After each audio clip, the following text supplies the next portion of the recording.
Então, professor Wagner e professor Tomás, sejam bem-vindos ao fórum. Né? Professor Wagner, a primeira vez que vem como representante da CESU, e também o Tomás, que está voltando ao fórum, mas dessa vez como representante do MEC da CESU. Então, passo a palavra para vocês e já colocaram lá? Pronto. Bom dia, pessoal. Somos representantes das universidades federais brasileiras, porque a DIFES é a Diretoria de Desenvolvimento da Rede de Instituições Federais. Portanto, nós somos aqui participantes do mesmo time, da mesma equipe. Estava brincando com o Tomás aqui. A gente vai fazer aqui uma dobradinha aqui, igual Fantástico, né, Tomás? Vamos compartilhar aqui o microfone e a nossa apresentação. Enquanto o Tomás está vindo ali o microfone, alguns não me conhecem, eu tenho um apreço muito grande por esse fórum. Meu primeiro contato com as universidades foi em 2005. Eu sou servidor de carreira, trabalhei em alguns órgãos, outros ministérios na Esplanada. Minha área sempre foi orçamento. Minha formação é de ciências contábeis, com especialização em controladoria e finanças. E meu mestrado é em administração pública, e aí, a partir daí eu comecei a atuar especificamente em inovação no setor público. Eu cheguei no MEC em 2005, para aqueles que não me conhecem, para chefiar a área de contabilidade do Ministério da Educação. E aí, depois da área de contabilidade, eu assumi algumas gerências de projetos, saí do MEC, depois fui convidado a retornar para gerenciar a coordenação geral de orçamento. Fiquei 2 anos como chefe da área de orçamento e depois fiquei 4 anos como SPO, como subsecretário de Planejamento e Orçamento.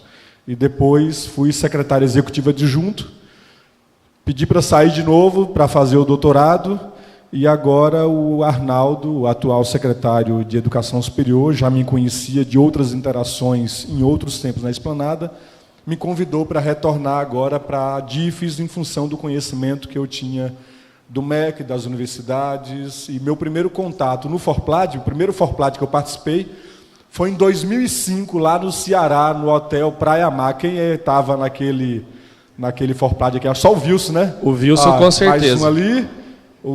Você também estava, o Jailson também estava. Vocês lembram, né? Naquela época, acho que os coordenadores do Forplad eram menos... Né? Era uma sexta-feira, e a reunião do Forplad terminou às 10 horas da noite, numa sexta-feira, em Ponta Negra, em Natal. Era mais ou menos assim que eles tratavam o pessoal do Forplad, era no chicote, né? Mas a gente viu que a coisa evoluiu e hoje os coordenadores estão um pouco mais tranquilos, né? Então, minha apresentação é essa. Eu tenho, creio eu, né, 9 horas, a gente chegando aqui e tal. Porque o que está por trás foi uma grande apresentação sobre orçamento, né, Wilson? Que contou a história da origem do orçamento, né? Isso, para chegar até às 10 horas. Paulo Rocha. Então é isso, gente. Eu tenho uma alegria, uma satisfação muito grande de estar de volta participando do Forplad, e meu desejo e meu empenho, pode ter certeza, vai ser em contribuir, né, com esse fórum e também solicitar a ajuda de vocês, né, que vocês possam nos ajudar a desenvolver um bom trabalho, né, Tomás? Eu vim direto do Fantástico, não, brincadeira, só para aproveitar. É um grande prazer voltar a este fórum, né, que para mim e para muitos de nós aqui é uma escola. Aqui eu aprendi muito do que eu sou e do que eu sei hoje. Foi construído em grande parte deste fórum. Acho que a grande maioria já me conhece, né? Mas como eu tenho 2 anos praticamente que estou distante do fórum, eu sou fui pró-reitor, da Universidade Federal de Alfenas, né? O pró-reitor hoje é o Lucas, grande amigo, está por aqui também. Fui pró-reitor, então, da Universidade Federal de Alfenas por 8 anos. Nesses 8 anos eu participei de todos os fóruns nacionais, né, que nós tivemos. E durante esses 8 anos, 4 deles eu pude estar como coordenador nacional do fórum, antecedendo aqui ao Tiago, né, um grande amigo também. Então é um prazer enorme voltar, né, estar aqui com vocês.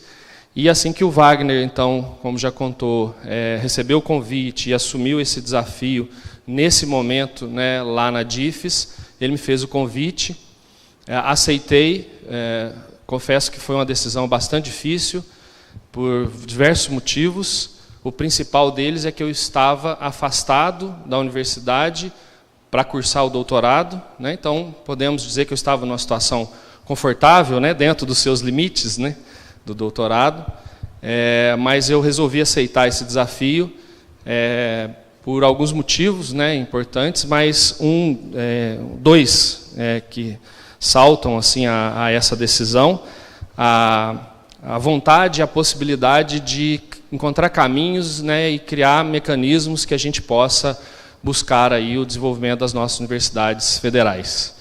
E talvez o principal, sem, né, nenhuma puxação de saco, mas pelo convite do Wagner, uma pessoa que eu trabalhei enquanto ele estava na SPO, como subsecretário de Planejamento e Orçamento, e eu como coordenador do fórum.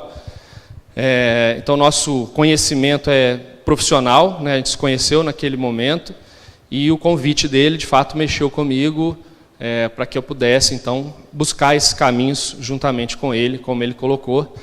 E a nossa proposta, né, ele já falou, é sempre de ouvi-los. Nós reconhecemos, Wagner já disse isso, e eu, né, não posso ser diferente, reconhecemos a importância e o valor desse fórum, né, para as ações que a gente procura desenvolver, né. Nós preparamos, né, Wagner, Deixa eu cuidar do meu amigo aqui, está sendo filmado, arruma aqui a gola da camisa aqui, que o negócio vai sair aqui, arruma aí, que eu ouvi dizer que está no YouTube aí, está meio dobrada a gola aí. Gente, só mais um detalhe, Tomás, antes da gente entrar, quando o Tomás me fez o convite, só fazer um adendo aqui, eu encontrei a Geisa ali, também participei muito do Fundo CF, quando eu era chefe da contabilidade, então eu tive uma interação muito grande com o Fundo CF, e a Geisa era coordenadora do Fundo CF em um determinado momento, e eu pretendo manter também interação com o Fundo CF, porque nós temos algumas questões que eles podem contribuir bastante. Quando o Arnaldo me fez o convite, eu perguntei para ele, eu já conhecia e sabia da sua capacidade, das suas intenções, porque eu já conheço o trabalho dele, e eu perguntei à equipe como é que funciona, como é que vai ser. Ele falou: equipe é problema seu, total liberdade para poder escolher a equipe. Então, conversei com alguns colegas de universidade, já conhecia o Weber de quando ele era do FNDE, eu tive um feedback positivo das universidades. Então, o Weber ele foi convidado a permanecer na coordenação que ele já tocava. O Webster é o que cuida da área dos cargos, né, da área de pessoal, então ele também continua, ou seja, não há nenhuma mudança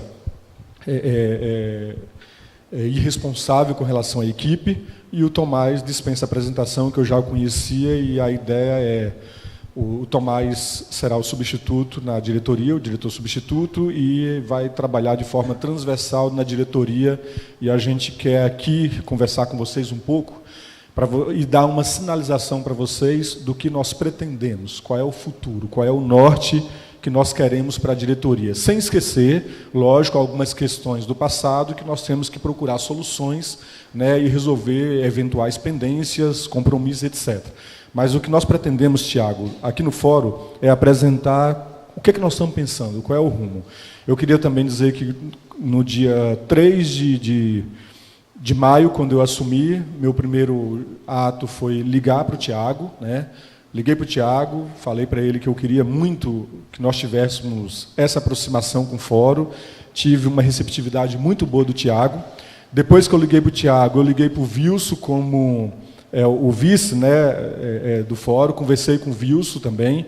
O Wilson me sugeriu que eu deveria também fazer uma ligação para o coordenador da Comissão de Orçamento, professor Sérgio. O Sérgio, lá de São João, liguei para o Sérgio, conversei com ele, também fiz uma ligação para o professor Reinaldo da Andifes, para que nós pudéssemos alinhar. Não foi possível a gente sentar ainda para ter uma conversa com a coordenação do fórum, mas ontem, conversando com o Tiago, a gente praticamente já deixou certo essa data e a gente vai estar colocando para vocês aqui. Tá? Então, a ideia é o seguinte: A DIFES tem que estar muito alinhada com o Forplad e a gente precisa muito do apoio de vocês, das críticas, das sugestões, para que a gente possa fazer um bom trabalho, tá bom?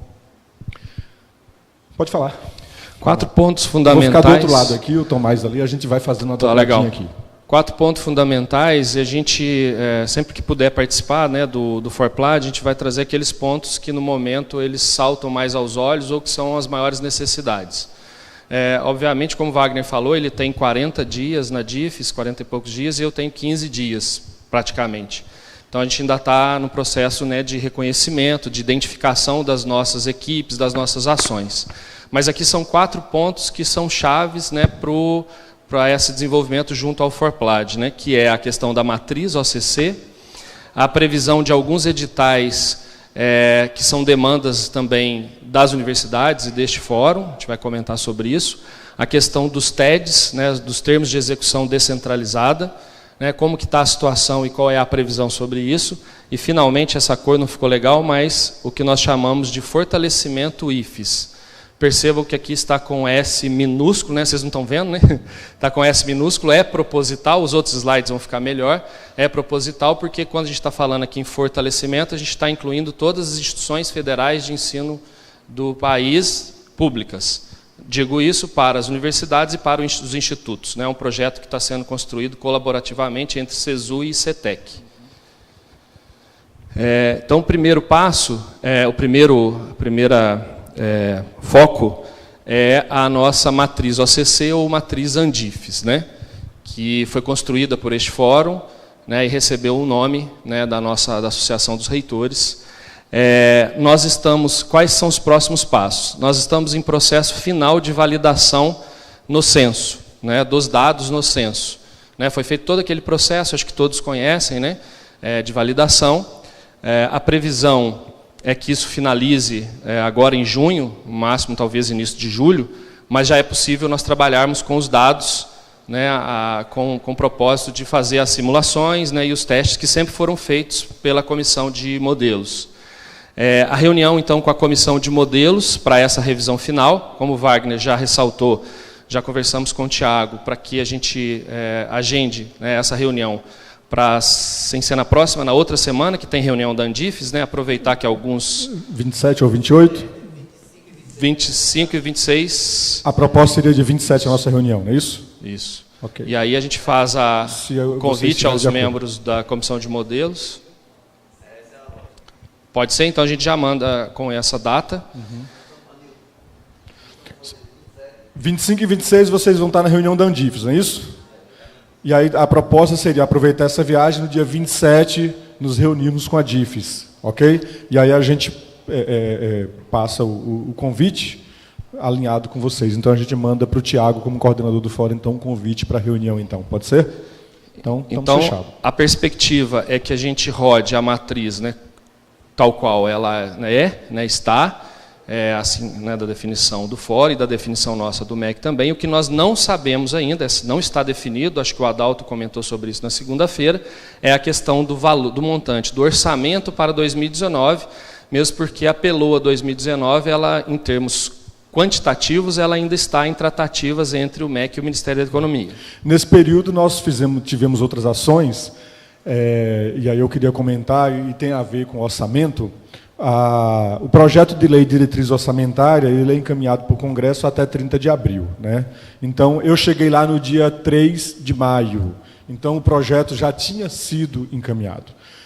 No entanto, nós tivemos conhecimento que aquela flexibilização que foi colocada na LDO do ano anterior, principalmente com relação a receitas próprias, nós tomamos conhecimento agora que isso não consta do PLDO para 2020. Tá? E o compromisso nosso é retornando, vamos identificar exatamente o que alterou, o que pode ter impacto, né, no ganho que houve na LDO para 2019, e aí vamos conversar com o secretário para ver se a gente consegue atuar para que a gente possa voltar a essa flexibilidade. Porque o que está no nosso norte, no que nós vamos apresentar aqui, na parte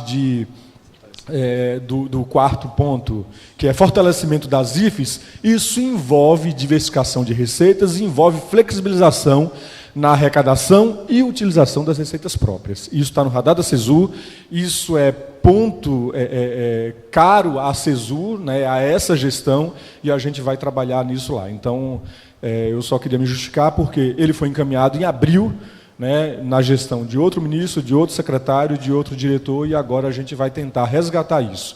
Já tenho contato com alguns senadores, eu estou fazendo parte de um grupo chamado CDR, Centro de Desenvolvimento Regional, está sendo coordenado pelo senador Isalci, lá do DF, do PSDB, e ele chegou a sinalizar para mim que talvez ele seria o segundo na lista de prioridades para assumir a relatoria da área de educação, e é alguém que milita na área de educação, né, e a gente, então, nós estamos trabalhando com eles, por, se possível, precisar essa alteração dentro do Congresso, eu acho que a gente consegue uma abertura aí. Outro ponto que tem a ver com o orçamento é que nós concluímos agora, semana passada, lá no Ministério da Educação, a fase qualitativa da PELOA para 2020, né?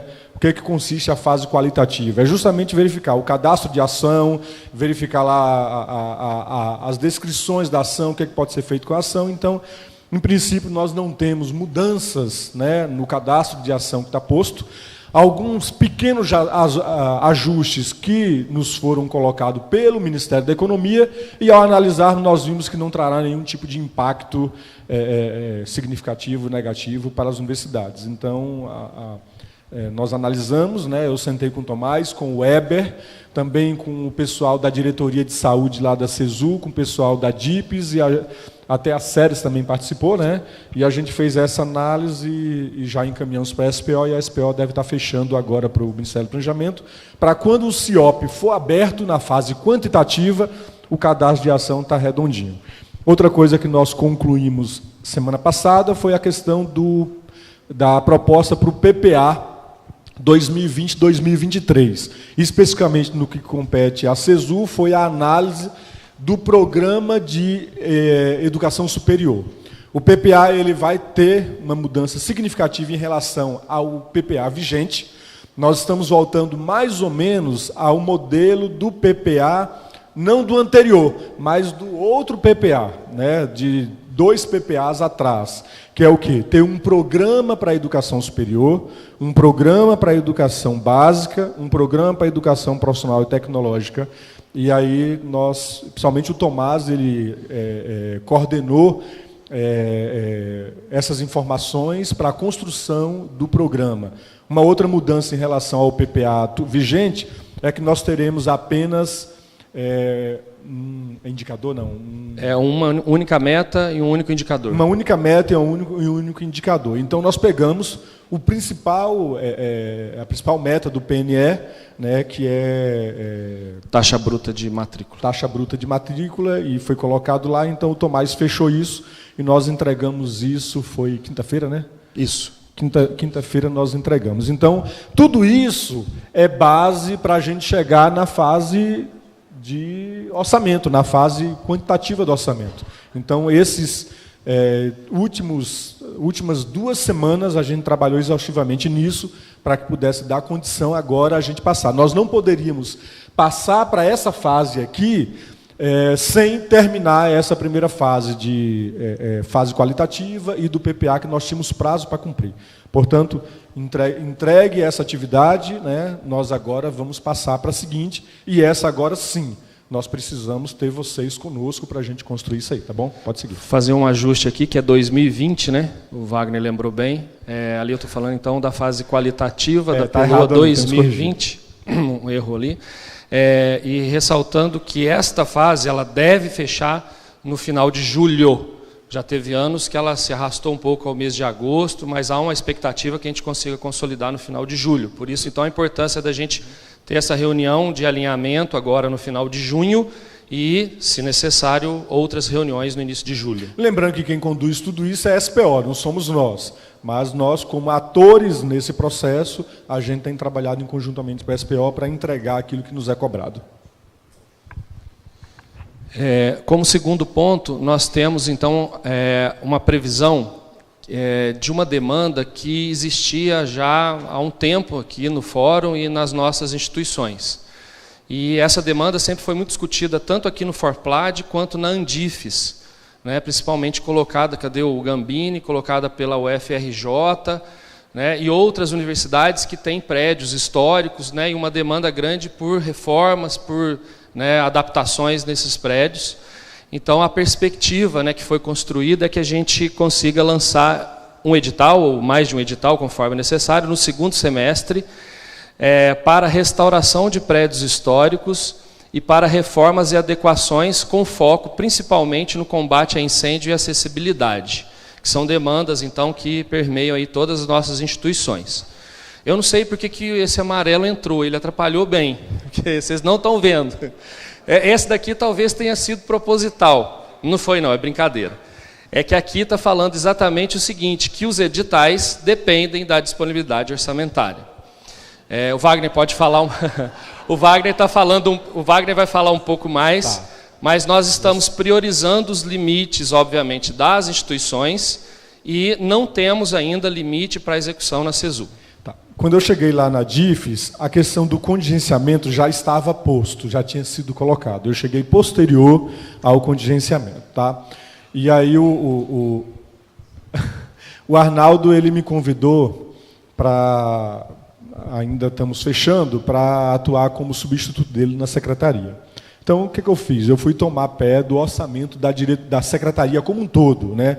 Tanto da área da DIPES, que envolve o PROEST, o Incluir, o PENAEST e outras questões, quanto da área de saúde, que envolve as bolsas de residência médica, quanto da DIFES, propriamente dito, que envolve as federais. E aí, para surpresa minha, o que eu percebi, todo o orçamento da CESU está contingenciado, né, na CESU. E aí eu procurei o Adalto, e o Adalto me falou, Wagner, o nosso contingenciamento ele é 31,4%. Foi dado o contingenciamento linear de 30% para as universidades, e esse 1,4% que não foi repassado, a gente contingenciou todo aqui na direta, para no segundo semestre, quando o cenário evoluir, a gente poder liberar. Então, todos os TEDs, né, e todo o recurso da CESU, nesse primeiro semestre, ele está contingenciado, nós não temos. Eu pedi uma análise para a gente ver o cenário, né, o que se desenrola para o futuro. Né? Então, eu estou relativamente otimista, porque, ao analisar o cenário da receita, né, da União, o que a gente percebe é que a receita, nos últimos 3 anos, eu tenho esse dado, a partir do REREL, que é o relatório de execução da receita, que o Ministério da Fazenda publica a cada 2 meses. Nós fizemos uma análise dos últimos 3 anos de cada bimestre, né, desses anos, e percebemos que a receita ela caindo, e no 4º bimestre ela começa agora a inverter e começa a subir. Né? E aí nós analisamos a liberação de limite também desses anos. Nós vimos que o limite ele segue da mesma forma, e do 4º bimestre a liberação de limite ela segue mais ou menos a linha da receita.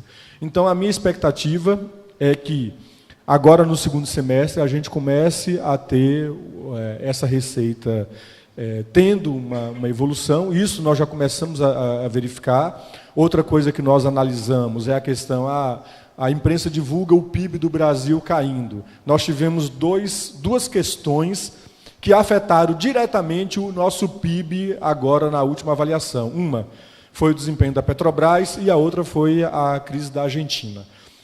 Os analistas, ao tirar esses 2 pontos, você percebe o nosso PIB já começando a recuperar. Então, esses 2 pontos jogou ele para baixo. Quando você faz uma análise tirando isso, então você vê que está começando a ter uma melhora, e isso tem impacto na receita, que vai ter impacto no nosso limite de empenho. Tá? Então, eu estou com essa expectativa. Semana passada, eu estava com o Eber em uma audiência pública lá na Câmara dos Deputados, e lá nessa audiência, eu não lembro se tinha alguns do Forplad aqui. A Andifes estava presente, o Reinaldo, o Gustavo e outros reitores, você estava presente, e naquele dia o Congresso tinha acabado de votar, né, aquele 1 bi para a educação. Isso é uma sinalização positiva para isso. A outra questão é o que já foi colocado pelo próprio presidente da República, a questão do recurso da Petrobras, né, também parte vir para a educação. Então, nós temos aí, na minha avaliação, três situações que contribuem positivamente para que a gente tenha essa disponibilidade de limite. A receita, que no quarto bimestre, né, começa a recuperar, e essa questão do que o Congresso votou na semana passada e do recurso da Petrobras. Então, isso nos dá. Então, nós não vamos esperar isso acontecer para, a partir daí, a gente começar a se movimentar. Porque aí nós perdemos tempo. Nós já estaremos no segundo semestre e não dá tempo de fazer mais nada. Então, o que é que nós temos que fazer agora? É começar a trabalhar nisso aqui, para quando esse quarto ponto, que é a disponibilidade orçamentária, tiver concretizada, nós já ganhamos tempo e a gente pode tocar isso aí. Não é isso, Tomás? Perfeito. Pode seguir. A construção o que está escrito aqui, Tomás, volta aqui, que ela quer que a gente lê. Está escrito assim, ó, editais dependem da disponibilidade orçamentária. É o que está escrito aqui. Só que nós não vamos esperar ter a disponibilidade orçamentária para começar a fazer isso aqui. Nós temos que já fazer isso aqui, porque na nossa análise, isso aqui vai acontecer. Inclusive, a construção do edital, a gente faz a minuta e a gente constrói coletivamente também. Isso, a gente quer compartilhar com vocês. E isso é na sequência do que nós acabamos de falar, né? Isso. Aí nós temos uma demanda, né, em relação aos termos de execução descentralizada. Temos um recurso, né, de investimento, né, que ficou na CESU, né, e ele precisa ser descentralizado às instituições. Alguns serão, né, por meio dos TEDs, conforme já previsto, e outros serão recursos através do edital. Então, o edital também vai gerar, posteriormente, né, os TEDs. Nós temos duas questões que envolvem TED e isso nos deixou muito preocupado. Quando eu cheguei na CESU, o Weber me alertou, Wagner, nós temos um problema com relação aos TEDs. A CESU ela tem hoje uma deficiência, uma carência muito grande de técnicos, de mão de obra. Quem for lá na CESU, quem esteve lá, vai ver que comigo lá no gabinete da diretoria, só tem eu, a secretária e uma assessora. A coordenação do Tomás, eu não contei para ele quando eu o convidei, eu já sabia, mas quando eu convidei, a coordenação dele só tinha uma pessoa. Aí depois que ela aceitou o convite, que eu mandei a nomeação, eu falei, Tomás, a tua coordenação só tem uma pessoa. Ele falou, muito amigo você. Né? Então a gente está tentando agora construir uma equipe, né, para ele trabalhar. A equipe do Weber está muito desfalcada também, mas isso é problema nosso. E a gente já está atuando com o secretário executivo, para a gente melhorar a nossa equipe. No entanto, o que a gente viu que essa questão da equipe está nos dando problema lá na análise dos TEDs. Então, nós temos um volume grande de TED que a gente não conseguiu ainda analisar para fechar a prestação de contas e finalizar. E nós temos a portaria que estabelece que a celebração de novo TED é condicionada à inexistência de pendência relativa ao relatório de cumprimento do objeto. Hoje o CIMEC está nos travando liberar um TED porque ele analisa o outro e diz que tem pendência de cumprimento de objeto. E o TCU agora, esse ano, apontou que a gente tem que, obrigatoriamente, seguir as regras de prestação de contas. E aí o secretário executivo falou, olha, não libera nenhum TED se a universidade tiver com prestação de conta pendente. E se eu não analisar a prestação de contas, eu vou estar causando um prejuízo para a universidade, porque eu não vou poder liberar por culpa da ineficiência minha e não sua. No entanto, tem algumas universidades que estão com diligência e a gente agora vem a parte que a gente queria a ajuda de vocês para a gente resolver isso aqui, para quando o limite estiver disponível, a gente só trabalhar na análise dos novos, não do passado. Fala aí, Tomás. É importante destacar isso, né, que o momento é este para a gente resolver as pendências, porque a previsão de liberação de TED é no segundo semestre. Então, nós precisamos definir como meta aqui, com o apoio de vocês, para que a gente resolva os problemas de TED, de relatório de cumprimento do objeto, até julho. Né? E, com isso, a gente trouxe os números, né, de TEDs que estão com prazos vencidos, vamos dizer assim. Aqui nós separamos pelas áreas, pelas coordenações e pelo tipo do TED. Né? Então, na coordenação geral de relação estudantil, nós temos os TEDs relativos ao PROEST e temos uma quantidade de 96. Na área de saúde, né, os TEDs de preceptoria e outros, né, de 187. Na área de internacionalização, de 132. E lá na CGPO, de obras e outros, de 122. Totalizando 537 TEDs que, né, precisam ser resolvidos. Aqui nós vamos ter a mais diversa situação para cada um deles. TEDs que estão como termos em execução, mas já a data já expirou, TEDs que estão em diligência, TEDs que estão com a gente para fazer a aprovação. E nós viemos mesmo fazer um pedido para vocês de 2 colaborações. A primeira colaboração, que seja feita uma força-tarefa em cada universidade para atualizar os TEDs em termos de relatório do cumprimento do objeto. Essa pactuação nós queríamos que ela ocorresse, então, de segunda-feira próxima até o dia, antes do dia 8/7. 8 é uma segunda-feira, então até o dia 5 de julho, que cada instituição pudesse, então, liquidar, o que for possível, a questão dos TEDs. Lembrando que o Adalton falou na segunda-feira sobre aquela questão da liberação de financeiro, que ela é direcionada aos TEDs e que muitas vezes, por necessidade, houveram trocas, e ele já se colocou à disposição para resolver essas questões relacionadas ao financeiro dos TEDs. Como que nós fizemos a conta aqui? Olha só. Para chegar nesse número aqui de 20 servidores, na realidade nós não precisamos de 20 pessoas no momento. Nós entendemos que para trabalhar naqueles 96 TEDs da Coordenação Geral de Relações Estudantis, nós precisaríamos de 2 servidores. Tá? Nesses 187 aqui da área de saúde, 4 servidores, 6. Aqui, nesses aqui da área de internacional, mais 4 servidores, 8. Não, perdão. Não, lá onde tem 187, perdão, lá são 6. Então é 2 em cima com 6 aqui, 8. E nesses 2 de baixo, 4 cada um. Então nós precisamos de 16 pessoas. Tá? Qual é a ideia? Nós termos 20 nomes, porque o servidor ele assume compromisso, mas acontece um problema familiar, um problema de saúde na família, e ele precisa voltar. Ou no dia dele ir, acontece um problema de ordem pessoal e ele não pode ir. Então nós teríamos 4 que ficaria como stand-by, para se algum desses não puder, a gente não precisar pedir de novo, a gente chamar. Eu tive com o pessoal da Federal Rural. Isso, da Rural do Rio, não foi? A Rural do Rio falou, Wagner, se precisar, eu te consigo 2 servidores para colocar. E nós já estamos contando com esses 2 servidores da Rural do Rio.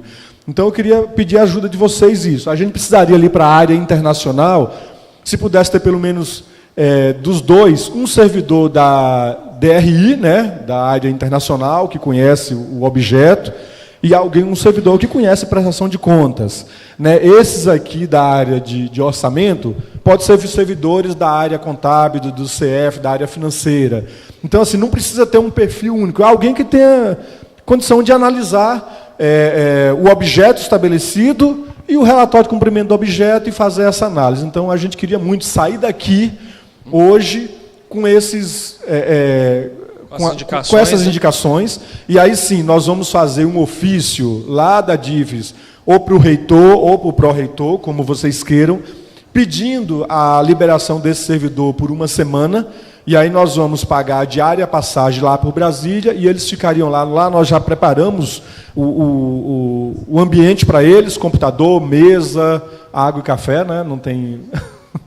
para que eles possam nos ajudar a limpar essa pauta. Só que vai ter casos que vai precisar de diligência.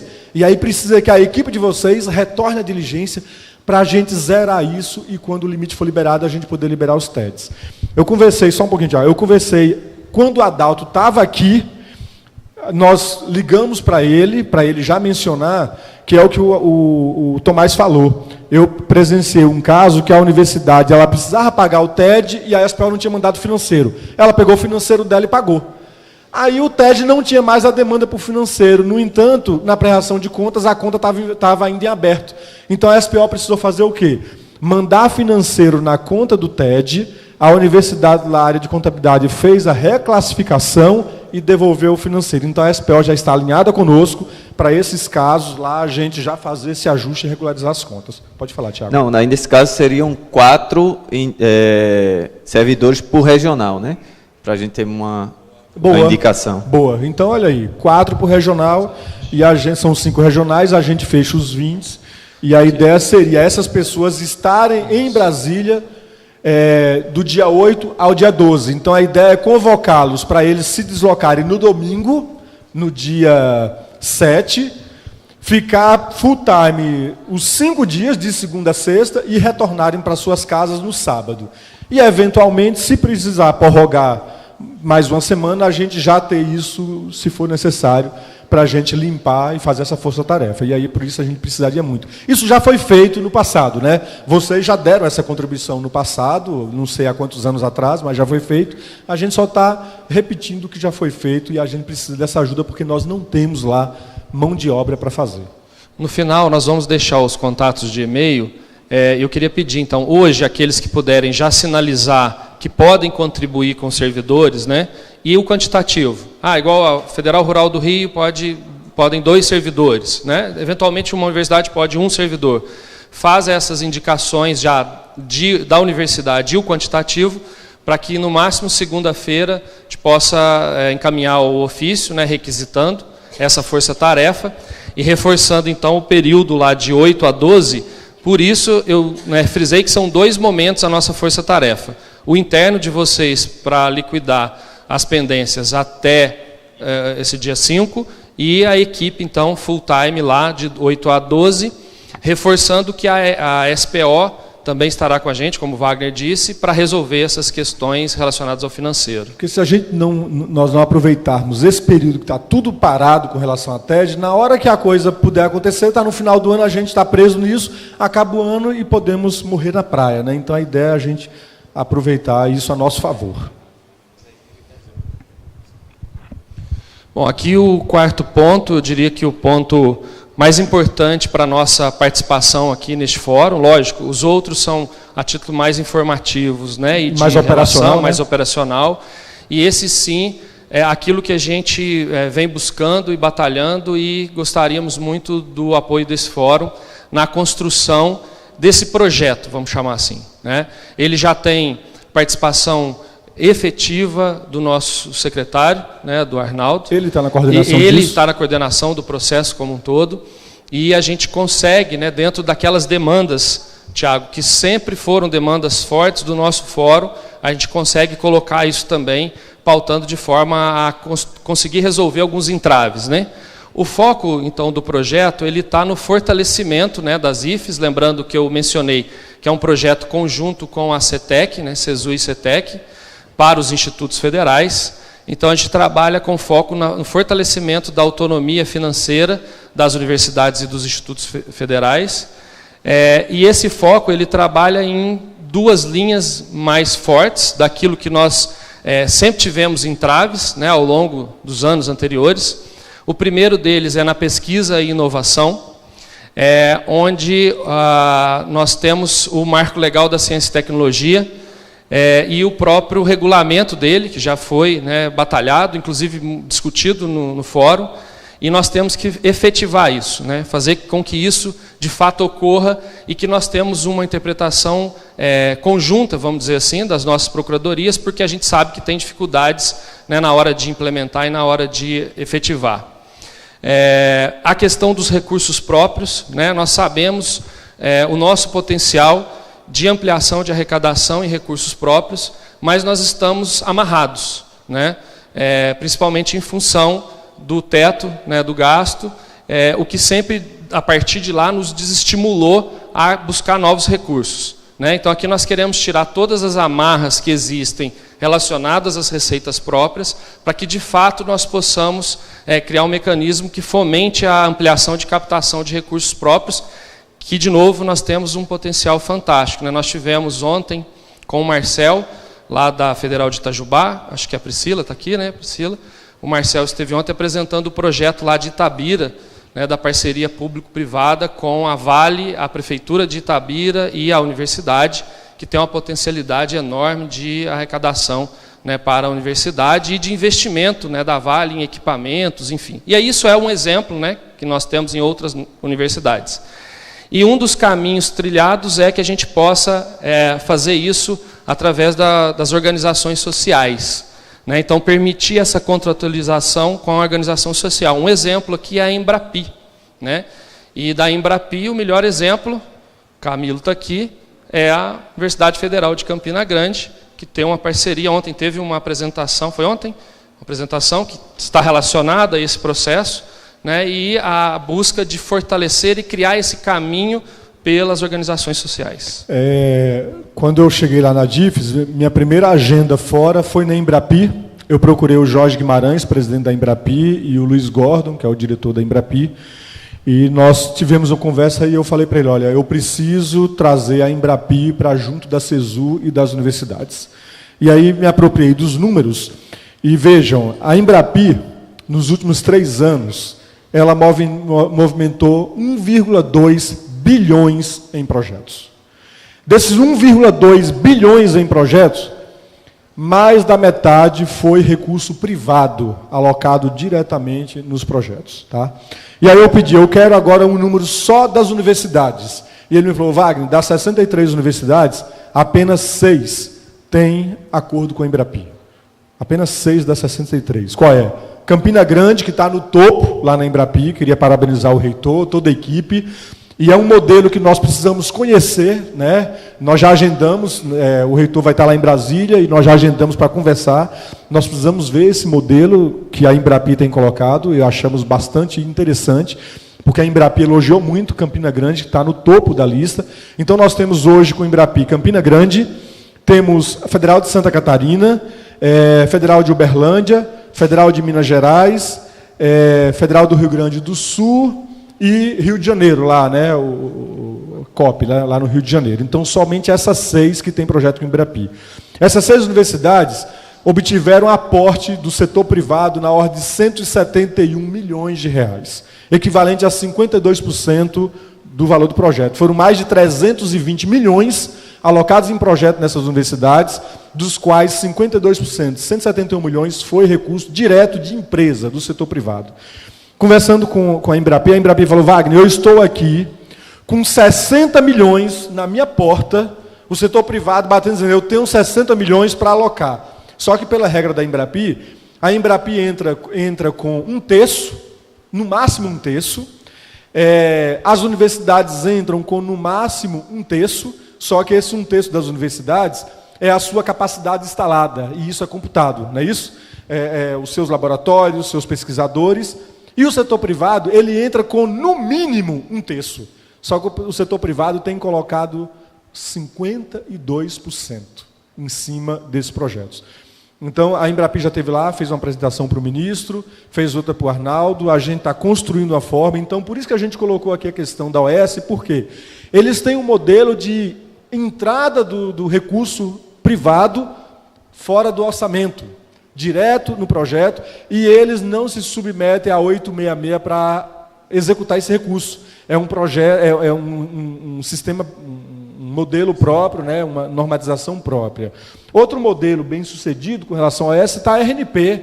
Todo o nosso acesso de internet é via RNP, que é uma OS e outros. Então a gente quer explorar esse potencial e aumentar isso, abrir o leque. Nós já temos um edital pronto para dobrar, pelo menos agora, ainda no segundo semestre, o número de universidades participando da Embrapi. Esse edital eu já estou com ele, a Embrapi já fez o edital, nós já temos um recurso no MEC previsto para isso, e tem 60 milhões do setor privado já na porta, a Embrapi, eles querendo alocar nas universidades. Então, por isso que isso está no nosso radar. Pesquisa e inovação, startup, empresa júnior, fundos de investimento. Então, a gente tem que criar um modelo de forma que a gente possa fortalecer as universidades para a inovação, pesquisa e captação de recursos. E mais que isso, para que vocês possam ter flexibilidade na utilização dos recursos e autonomia na utilização dos recursos. Então, isso está no nosso radar, né? O que mais que eu esqueci aqui? Só detalhe dos parques tecnológicos também, sim, né? Parque tecnológico. Foi.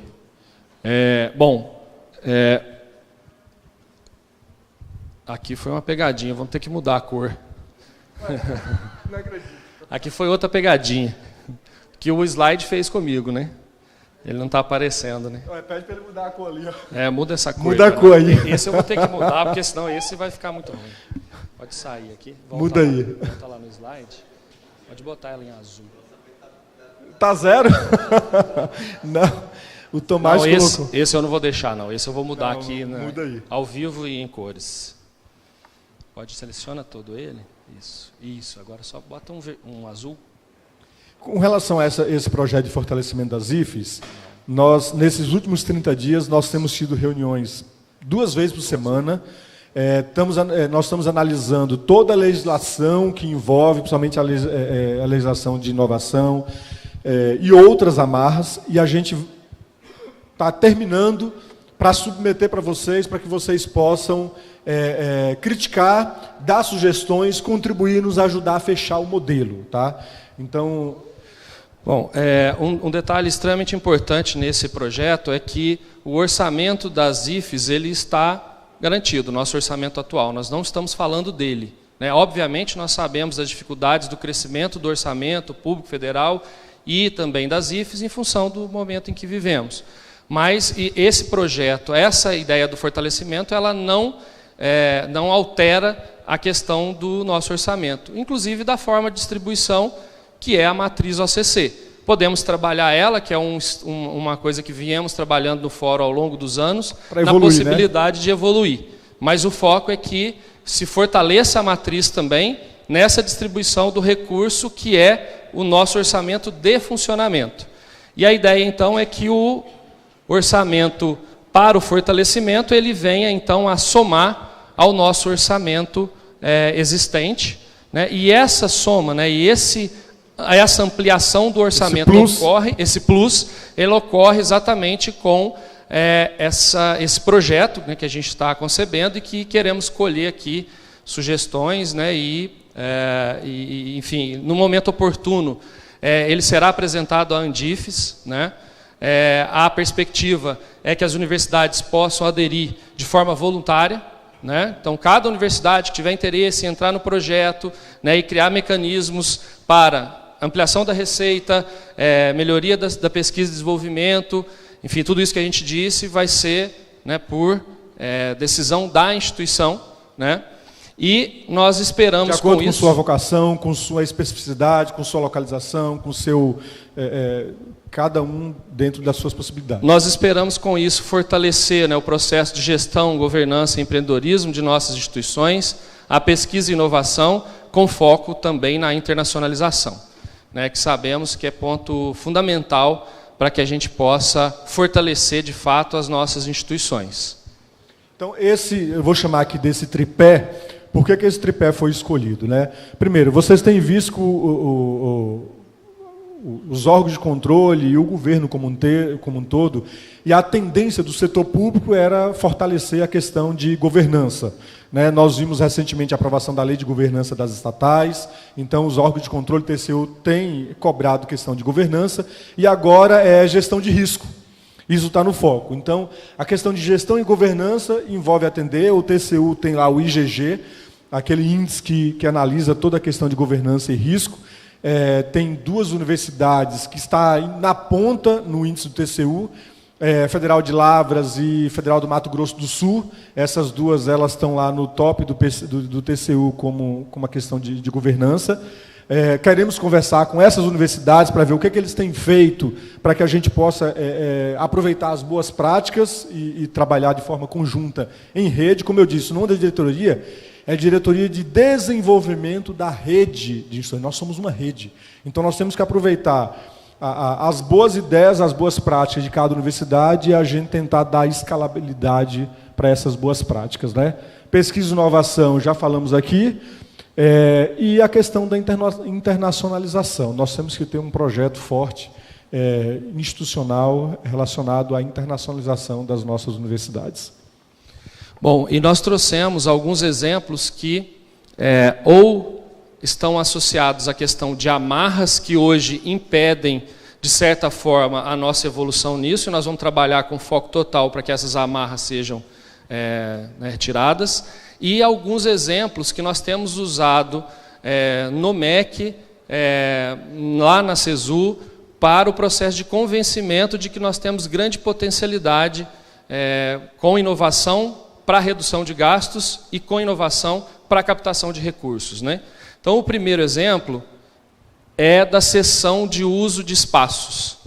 Essa é uma amarra tremenda que nós temos hoje, inclusive em função desse decreto, né, 3.725 de 2001, Recentemente houve uma atuação do TCU, e que deve emitir um acordo onde ele analisou, à luz deste decreto, que as universidades, os institutos, têm outras atividades com uso de sessão, onerosa ou não, em seus campi. E vai, obviamente, atuar as universidades em função desse decreto. Mas isso, para nós, é uma amarra, né? Nós não queremos que esse decreto continue existindo dentro do projeto. Um decreto desse vai contra a autonomia e o fortalecimento da universidade. Tá? Então, nesse sentido, nós temos na nossa equipe dessa reunião semanalmente para colocar esse projeto de pé, uma pessoa da área do jurídico do MEC que está nos auxiliando.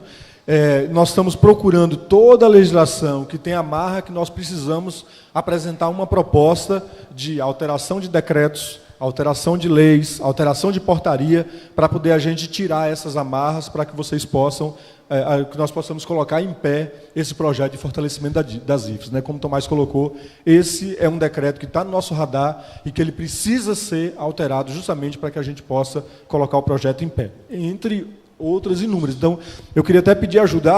Eu estou tendo um problema na universidade em função dessa legislação, dessa amarra. Se puderem, e aí ver, Tiago, como que a gente pode consolidar isso, né, e mandar para o Tiago, para ele mandar para a gente, até para eu não receber de várias universidades a mesma informação. Então, puder centralizar na coordenação do fórum, nas coordenações regionais, depois na nacional, e mandar para que nos ajude a encontrar essas amarras para a gente poder atuar para fazer essas alterações legais, né, dos normativos que precisamos para que o projeto possa ficar em pé. Destacando só a amarra, né, nós temos então que no artigo 12, né, ele disciplina que os imóveis da União podem ter a cessão de uso somente para atividades consideradas necessárias. E ele destaca que as atividades são posto bancário, agência de correio, né, acho que nem precisa mais, não sei não, restaurante, lanchonete, posto de saúde, creche e outras atividades consideradas necessárias. Mas essas outras atividades, elas têm que passar por todo um processo de aprovação, tem que ser submetida a CESU, e isso não precisa. Se a gente pensar, por exemplo, que as nossas universidades demandam, entre outras coisas, startups incubadas, que é totalmente alinhada com o projeto, né? Eu ia dar até um exemplo mais simples, que era das copiadoras, né, para Xerox. Os próprios parques tecnológicos, as empresas têm que se instalar na universidade. Enfim, então essa é uma amarra forte que nós já estamos trabalhando, já está com o pessoal que está trabalhando isso, para que elas já, né, então sejam desfeitas. Veja, né? Por exemplo, olha só, quem conhece os aeroportos brasileiros, como que eram nossos aeroportos há 20 e 30 anos atrás e agora? Nossos aeroportos agora são verdadeiros shoppings, né? Então, aquilo lá, loja de perfume, etc., é essencial, mas está lá agora. Então, o que nós precisamos verificar é isso. Eu cito um exemplo, foi eu não lembro agora, gente, se é na Unifesp ou se é na Federal do ABC. Se tiver alguém aqui dessa universidade, me ajude. Alguém da universidade, não lembro se foi a reitora ou o reitor, me colocou que do lado do prédio da universidade tem um shopping, e o shopping já se colocou à disposição para fazer uma passarela ligando o prédio ao ponto de ônibus na frente do shopping. O FABC, não é isso? O FABC. E a Soraya, o reitor me falou. Isso. E ele quer construir a passarela. Por quê? São 40 mil pessoas passando na frente do shopping ali constantemente. Então, é esse tipo de parceria que a gente precisa ter porque, imagine, uma universidade como a UFRJ, a UFRJ agora tem a questão lá do Canecão, né? Tem também toda aquela área lá do fundão, eu já analisei o edital do BNDES, já está em fase de contratação, né, para verificar a viabilidade econômica. Então, a UFRJ está na frente nisso aí, então nós temos que começar a tirar essas amarras, para que a universidade ela possa aumentar a sua fonte de receita. Eu fiz uma análise da receita das universidades e dos institutos. Em 2018, o nosso montante de nossa capacidade de receita própria no âmbito do Ministério da Educação chegou ali próximo a R$1 bilhão. R$1 bilhão. Só a universidade na faixa de 750 milhões de reais de receita própria. Para vocês terem ideia, receita com patrimônio, receita de aluguel, receita com taxa de ocupação, está em segundo lugar, está ali com quase 300 milhões, 250 milhões. Com toda essa amarra, na hora que a gente tirar essas amarras e dar condição da universidade fazer uma exploração desse mobiliário que ela tem, então a gente acha que a universidade ela pode ter, sim, um incremento nas suas receitas próprias. Agora, nós precisamos disso, é flexibilizar a entrada da receita e a utilização dessa receita. Naquela linha, inclusive, né, Wagner, que a gente vê, algumas universidades até têm laboratórios, por exemplo, que você chega lá, foi uma empresa que construiu laboratórios, chegar laboratório com o nome da empresa. Né, também permitia esse tipo de contratualização. Exatamente. Né? Sim, não, tudo por edital, tudo feito. Né? Os 3 próximos exemplos, eles têm um objetivo de mostrar a nossa capacidade, a capacidade das nossas IFES, em gerar projetos inovadores e que permitam, então, ou a redução de gastos ou a captação de recursos. Então, eu não fiz esses exemplos com o intuito de privilegiar nenhuma universidade ou outra. Foram exemplos que a gente pegou, né, para facilitar a nossa exploração. Já conhecíamos, né? Já conhecíamos, e fiquem tranquilos, porque o convite final é para que todos nós possamos construir isso conjuntamente e replicar aquilo que é bom, né, que a gente faz de... Sabemos que nas universidades pode ter exemplos, e deve ter exemplos, inclusive, melhores do que esses. Então, são exemplos apenas ilustrativos, tá? E eles nos ajudaram muito a defender as posições, né, que a gente estava colocando do projeto. O primeiro deles relacionado à redução dos gastos com água e esgoto, um projeto da Universidade Federal de Lavras, que foi inaugurado em setembro de 2016 e que permite o tratamento de 700 mil litros de água por dia, no seu momento de maior consumo, correspondendo a 80% de todo o consumo da universidade. Os resíduos sólidos, eles são utilizados para as pesquisas agrícolas da universidade. O biogás, né, que é resultado lá do tratamento, ele é utilizado como fonte de energia para operar o próprio sistema. Então, o sistema ele é independente da rede elétrica, ele tem sua própria fonte de energia, né? E o impacto, então, é que a UFLA é autossuficiente em produção de água e trata 100% de seu esgoto.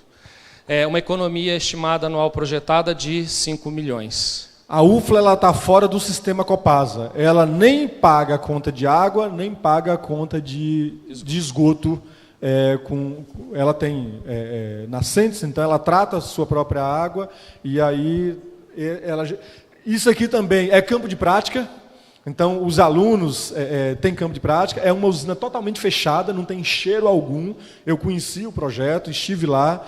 Então, e gera uma economia... A água ali, né, Wagner? Quando ela entra no sistema e quando ela sai do sistema. Tá? Então... E isso gera, anualmente, se ela tivesse no sistema Copasa pagando água e esgoto, né, ela está tendo, depois que ela tira os custos de operação, feita essa conta, está dando uma economia de 5 milhões anuais. O segundo exemplo, nós usamos um exemplo do Instituto Federal do Sul de Minas. Por que do Instituto? Porque nós vamos lembrar que o fortalecimento é de todas as instituições federais de ensino.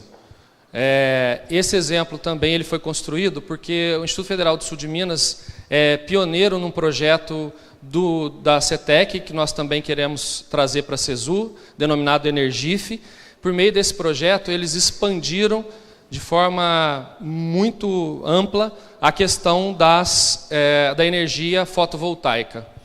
Eles tiveram vários institutos que já têm a redução da conta de energia, praticamente a usina suprindo toda a demanda de energia de determinados campos. Então, por isso a ideia do projeto. E aqui tem uma perspectiva que a gente vai falar daqui a pouco, que é que a gente consiga construir também, junto com o Forplad, um grande projeto que a gente possa buscar recursos externos para que nós possamos construir, né, usinas fotovoltaicas em todas as nossas universidades. Sabemos também que vários de nós têm, né, tivemos um edital da ANEEL, né, que foi já na época um esforço da CESU, várias universidades participaram, a Unifal participou, nós estamos, acho que, terminando, né, Lucas, a implantação também da usina lá, mas nós precisamos ampliar isso, né, de forma a tentar resolver, por um lado, um dos nossos grandes gastos. Né? A energia elétrica está em segundo lugar na UBC, se a gente considerar todas as terceirizações de vigilância, limpeza, como um bloco só, ela é o segundo maior gasto. Né? Eu acho interessante esse exemplo. É um volume pequeno de recursos, mas veja que a usina teve um custo total de R$467 mil, e a estimativa de economia projetada para o ano é de 615 mil, ou seja, esse projeto específico, ele se pagou em menos de um ano. Esse projeto específico. Nós sabemos que Federal de Santa Catarina tem uma expertise em questão de energia por meio de painel fotovoltaico. A Federal do Oeste da Bahia tem um campus, se eu não me engano, em Bom Jesus da Lapa. É isso? Tem alguém aqui do Oeste da Bahia? O Poti não está, né? Mas eu tive com a reitora, eles têm um campus em Bom Jesus da Lapa. Parece-me que hoje é a área do território nacional que tem a maior incidência solar. E tem muitas empresas se mudando para Bom Jesus da Lapa e lá estão construindo verdadeiras fazendas de placas fotovoltaicas. O pessoal que tem terras lá está alocando suas terras para que empresas passem a gerar energia a partir de Bom Jesus da Lapa. E a Universidade do Oeste da Bahia abriu um campus lá em Bom Jesus da Lapa e o foco lá é em engenharia elétrica voltada para isso. Então nós temos que agora começar a identificar essas questões na universidade para a gente... Está ficando barato, está ficando viável a gente implantar. O Edivar, lá, o reitor da Federal de Goiás, me mostrou, eles têm lá, quem conhece o Centro de Eventos de Goiás, é um grande centro de eventos, e hoje o telhado do centro de eventos é uma grande usina fotovoltaica. Eles gastaram... Tem alguém de Goiás aqui? Aqui. Foi na faixa de 3 milhões e pouco, né? 3 milhões e meio, mais ou menos, e essas placas do centro de eventos vai gerar 10% do consumo de energia lá da universidade. O consumo de energia deles, eu vou falar o número, é na faixa de 13 milhões e poucos anuais, na faixa de 1 milhão, pelo menos dado 2018. Era 1.360.000 por mês, mais ou menos. É isso, mais ou menos? Varia, né? Isso, 1,1 milhão. E o investimento deles vai gerar 10% na economia, ou seja, é um investimento que em menos de 3 anos se pagará e esse recurso ele poderá reinvestir na universidade. Então, um ponto do nosso projeto é atuar fortemente na capacidade de levar as nossas universidades a, quem sabe, no futuro, uma autossuficiência na geração de energia e, quem sabe, até, no tempo de maior incidência, vender energia para quando nós não tivermos sol suficiente, você ter crédito para utilizar. E aí estamos pensando em fontes de financiamento, quem sabe BNDES, e até, quem sabe, parte desses recursos que estão vindo da Petrobras ou outras fontes com o setor privado. O Instituto Federal do Sul de Minas está soltando agora, vai sair estão na fase de homologação do edital, eles estão soltando agora, eles fizeram um RDC, vai ter uma ata de registro de preço, e eles colocaram por bloco, né? Então, e eles podem chegar a... são usinas de 18... milhões. De 4 mil, né? 4 mil usinas. 4 mil usinas. E elas são por blocos, então elas já estão moduladas para... Se você tem uma área pequena, você contrata, faz adesão, contrata um bloco. Se é uma área maior, você pode juntar 2 blocos, 3 blocos, 4 blocos. Então, esse edital está saindo, é um RDC, vai ser por adesão, e agora nós temos que viabilizar os recursos para que as universidades possam fazer adesão, né, e utilizar esse recurso. Então, isso está no nosso radar, a gente está agora pensando como... viabilizar o recurso, só que agora a gente precisa da ajuda de vocês. Fala aí, Tomás. Só destacando também que nesse caso do RDC, a empresa tem que fazer todo o processo, ela tem que fazer a análise, aonde estarão os painéis, a quantidade de painéis e entregar, vamos dizer, a chave pronta do sistema ligado na rede. Então o processo está completo, né? Tem mais um exemplo só, Wagner, para a gente fazer a chamada, tá? Tá. Esse último exemplo, não poderia deixar de falar dele, né? Porque nós estamos falando aqui, então, da Universidade Federal de Campina Grande, aproveitando o nosso fórum, de um grande projeto, né, reitor e o Camilo. No primeiro dia que eu estava lá no MEC, né, que eu estava oficialmente, que tinha assumido, teve o desafio de eu produzir esses slides com dados que pudessem impactar as nossas ações de melhoria de gasto e de a captação de recursos, né? Aí o Camilo foi o primeiro a receber meu telefonema. Camilo, eu sei o que vocês estão fazendo, eu preciso dos dados. Prontamente ele me enviou os dados. Se tiver algum dado errado aqui, por favor, pode corrigir. Mas a ideia, então, é que nós mostrássemos, né, a captação de recursos com pesquisa e desenvolvimento. E aí são os dados que eu acho que, inclusive, ontem deve ter sido apresentado, né? Então não vou detalhar, mas que traz um impacto extremamente positivo no que nós estamos falando em relação à captação de recursos, né? Esse é o foco que nós temos. E não se sintam não participantes do processo, porque, como sempre, meu perfil, né, terminávamos os fóruns lá quando eu tinha coordenação.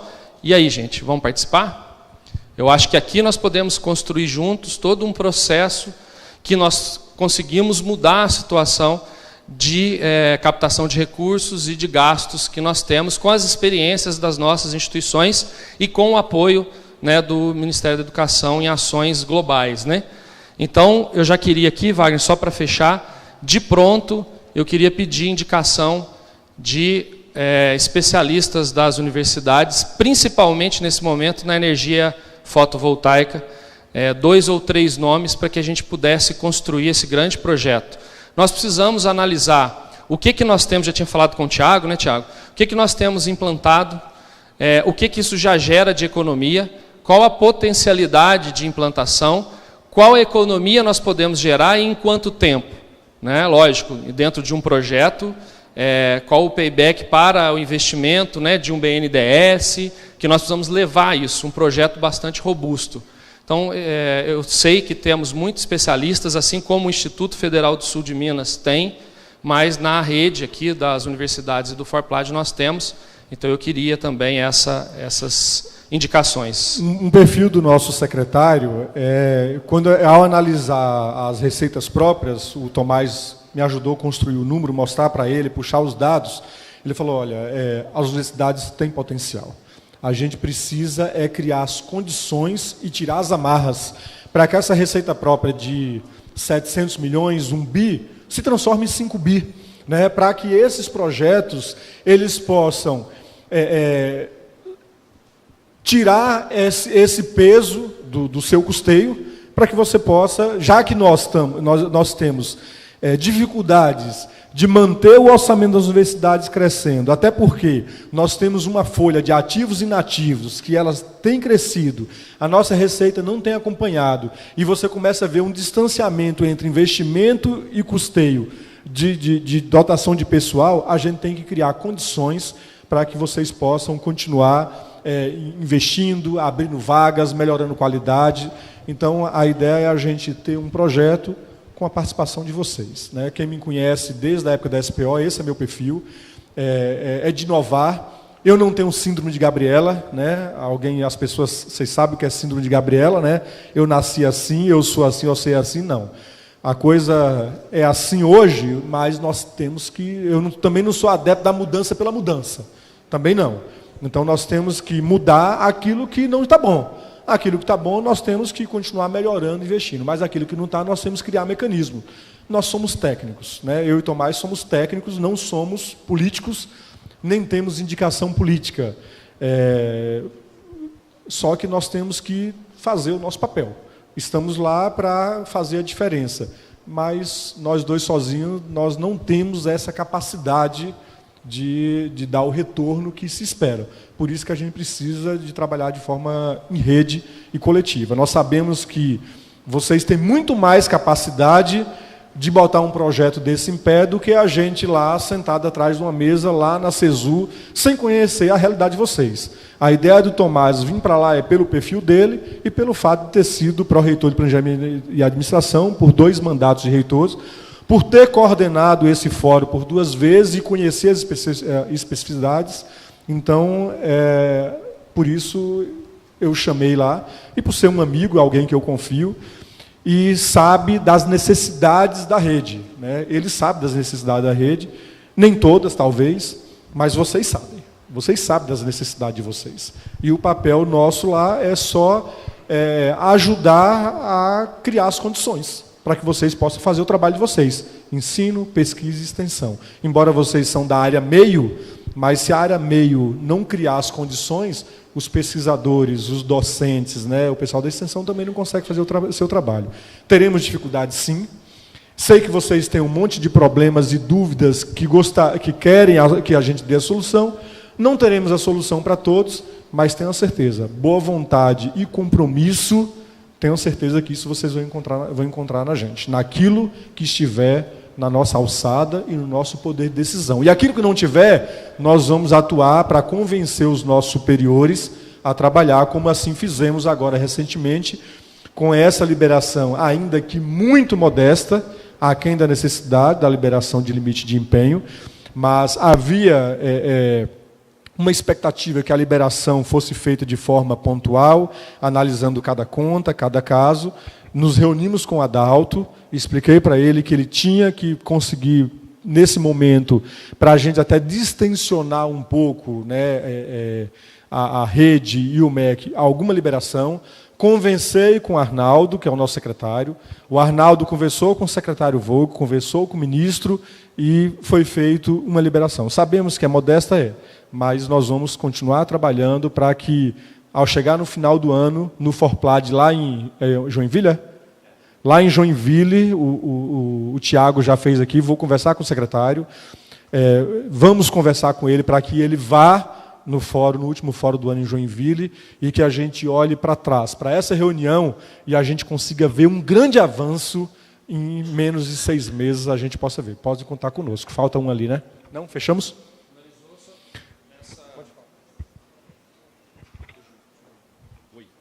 Só nessa linha de transparência, de participação, como a gente trabalha, de participação, nós queríamos deixar aí todos os nossos contatos, inclusive os números aí de telefone celular são WhatsApp, está disponível para que vocês a qualquer momento possam nos acionar e dentro daquilo que for possível, né, dentro daquilo que a gente puder resolver e contribuir, nós vamos fazer.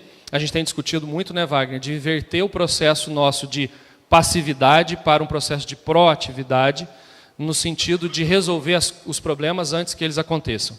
Muita coisa, vocês sabem, não estão nas nossas mãos, né, mas a gente vai buscar aí caminhos para que isso aconteça. A gente queria ouvi-los, né, acho que o tempo é importante agora, né, Tiago?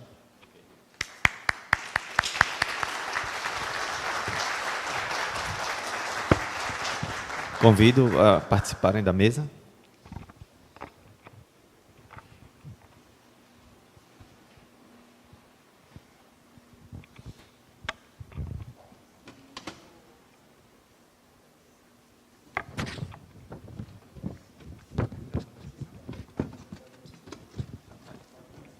Então, a gente começa abrindo as inscrições. A Raquel ali já está quase pulando da cadeira. Raquel. Anilton, Eduardo. Raquel, Anilton, Eduardo. Denise. Rosalvo. Espera aí. Calma aí, calma. Fechamos o primeiro bloco. Todo mundo ansioso aqui. Raquel, Anilton, Eduardo. Espera aí, calma. A gente fechou aqui, tem a Denise e o Rosalvo.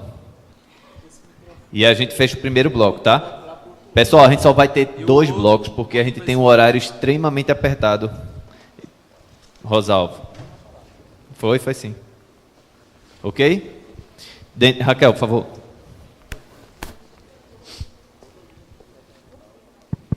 Bom dia. Primeiro, agradecer sempre a presença da DIFES aqui no nosso fórum. Wagner, continuando a tradição de estar presente aqui, né? Já conheço de longa data, da época da SPO. E dizer para você, né, que tenho a felicidade de você estar numa excelente companhia, que é o Tomás. Fez um trabalho primoroso no nosso fórum. Conhece realmente a rede, né? Isso que a gente espera dentro da governabilidade da DIFES, a apresentação de um plano, né, que a gente também possa dialogar e contribuir para o desenvolvimento das nossas universidades. Também queria falar para vocês, né, do que a gente assim, questionou com a questão do Adalto, da presença da comissão de modelos, enfatizar que, por mais que nós não tenhamos o valor, nós temos critérios definidos e esses critérios a gente já pode dialogar e pode participar. Com relação à parte operacional, né, não posso deixar de colocar aqui, vocês estão mostrando aí os caminhos para a gente travar essas batalhas de dificuldades. Na UFPA nós temos um objetivo estratégico de captação de recursos, já entendendo toda essa dificuldade e apontando que a gente precisa sempre fazer mais, né? Mesmo que a gente garanta o orçamento do Tesouro, mas se a gente pode fazer mais pelas nossas instituições, é isso que a gente precisa e quer. Mas, indo para a parte operacional, nós tínhamos um tédio, não sei se o Herbert colocou a conhecimento, sobre a rescisão dos fundacionais. E aí nós tivemos preenchimento de umas planilhas e de umas informações, e nós não tivemos mais conhecimento de como está o andamento disso, porque a conta vai aumentando, né? Quanto mais os fundacionais ficam dentro, né, das nossas universidades, dos nossos hospitais, principalmente os hospitais, a conta vai aumentando. Nós fizemos até um levantamento de um crescimento vegetativo, né, para o Weber. Então, seria, se vocês pudessem dar informações. Com relação à questão da liberação do limite de investimento, a UFPA está naquele grupo, né, que recebeu depois. Então, eu queria confirmação desse percentual, porque houve liberação ontem para as universidades que também receberam os 10% anteriormente. Então, eu gostaria que vocês confirmassem o valor do investimento, de liberação do investimento. Tá? Então, é isso, inicialmente, que eu queria colocar. Anilton.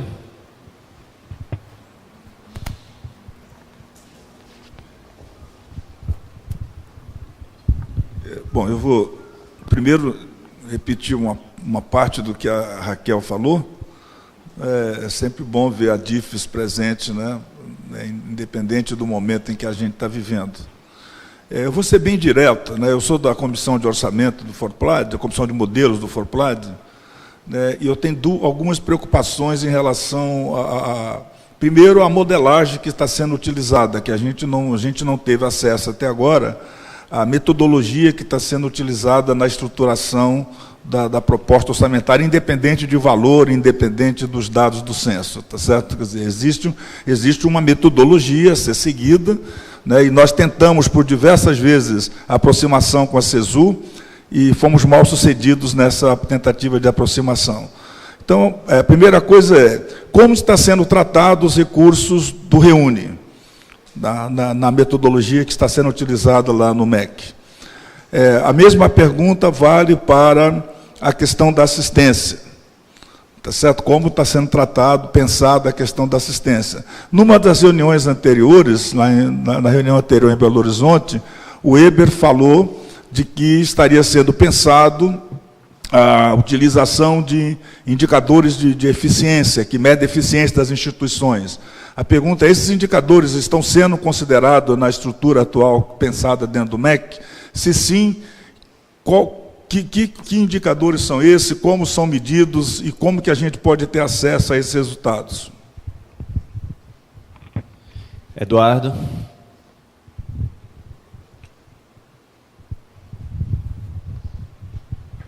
Bom dia. As minhas perguntas não são exatamente dessa ordem, mas são muito fáceis, são mais simples do ponto de vista mais geral. A primeira coisa é o seguinte, eu fico tranquilo com relação à manifestação de vocês com um compromisso inarredável com a matriz Andifes. Acho que esse deve ser o primeiro compromisso do MEC, é o compromisso inarredável com a matriz Andifes. Fico feliz da manifestação nesse sentido. Em segundo lugar, como é que vocês conseguem combinar o debate sobre receita própria com a emenda constitucional 95?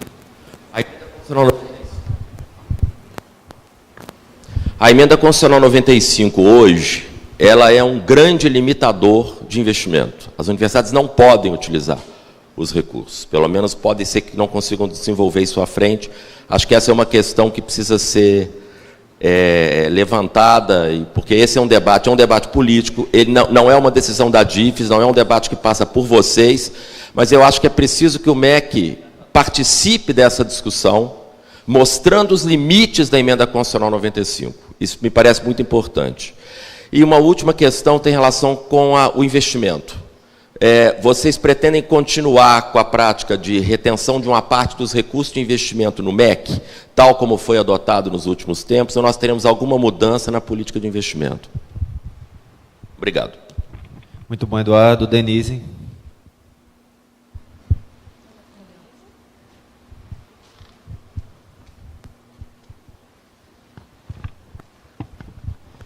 Bom dia.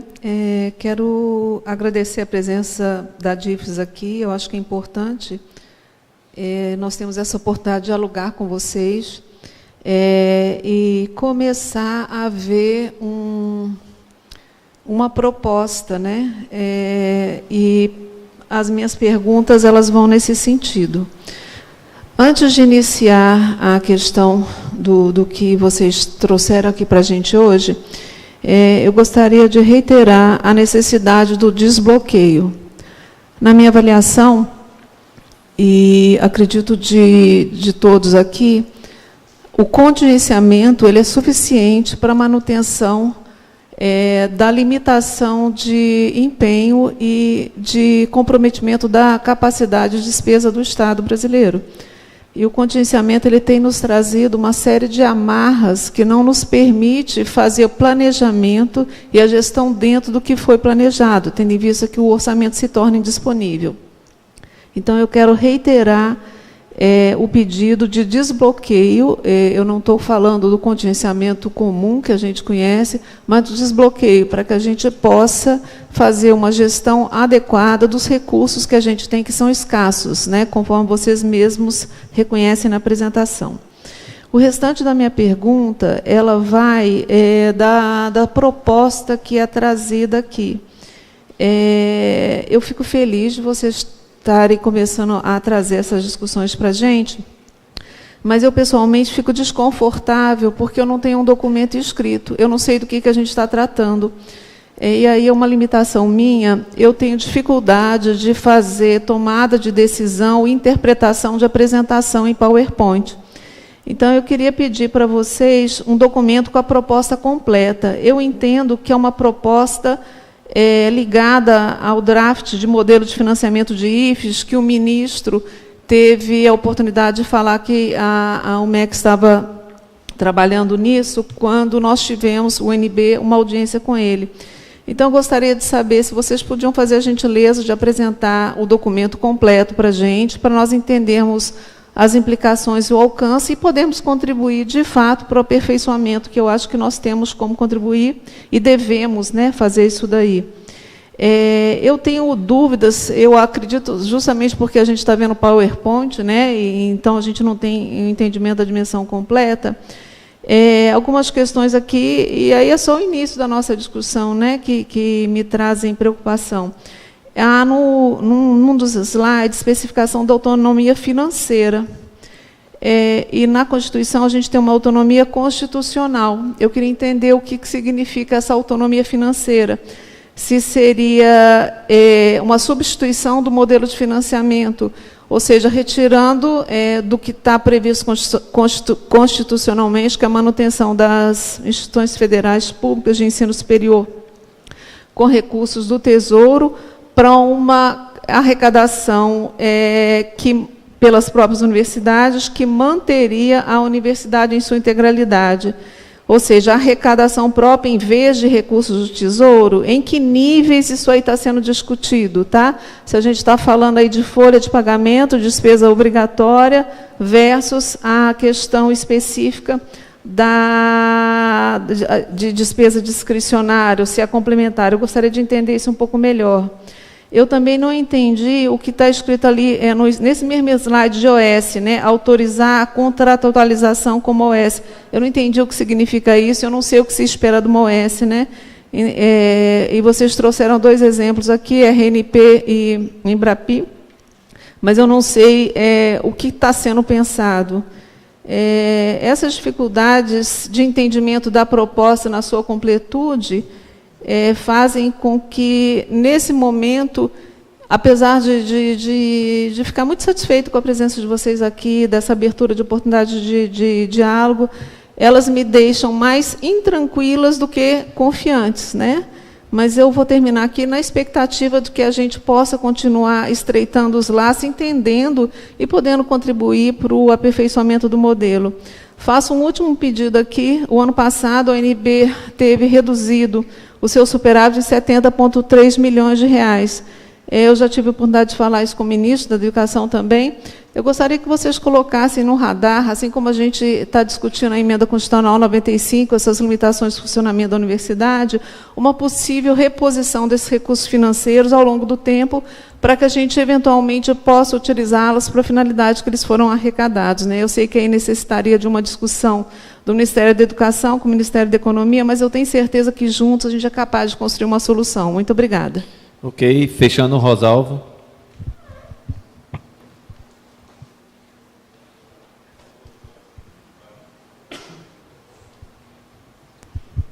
Tomás e Wagner, agradecer a presença dos dois, os colegas já o fizeram.